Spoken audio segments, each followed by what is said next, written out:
सांगलीत बेकायदेशीर विक्रीसाठी आणलेला तलवारीचा साठा कुपवाडच्या तरुणांकडून पोलिसांनी जप्त केलाय। त्याच्याकडून 10 तलवारी आणि एक मोटारसायकल असं एकूण 65,000चा मुद्देमाल हस्तगत केलाय।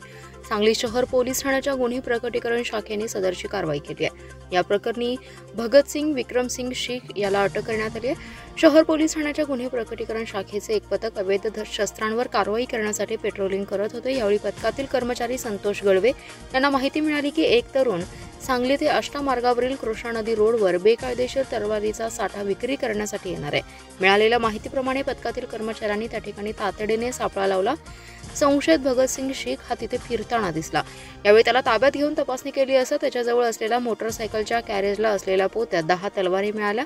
या तलवारींबाबत त्याच्याकडे चौकशी केली असता त्याने सदरच्या तलवारी या विक्री करण्यासाठी आणल्याचं सांगितलं। त्यावेळी त्याच्याकडून 10 तलवारी आणि एक मोटरसायकल असा एकूण 65,000चा मुद्देमाल जप्त केलाय।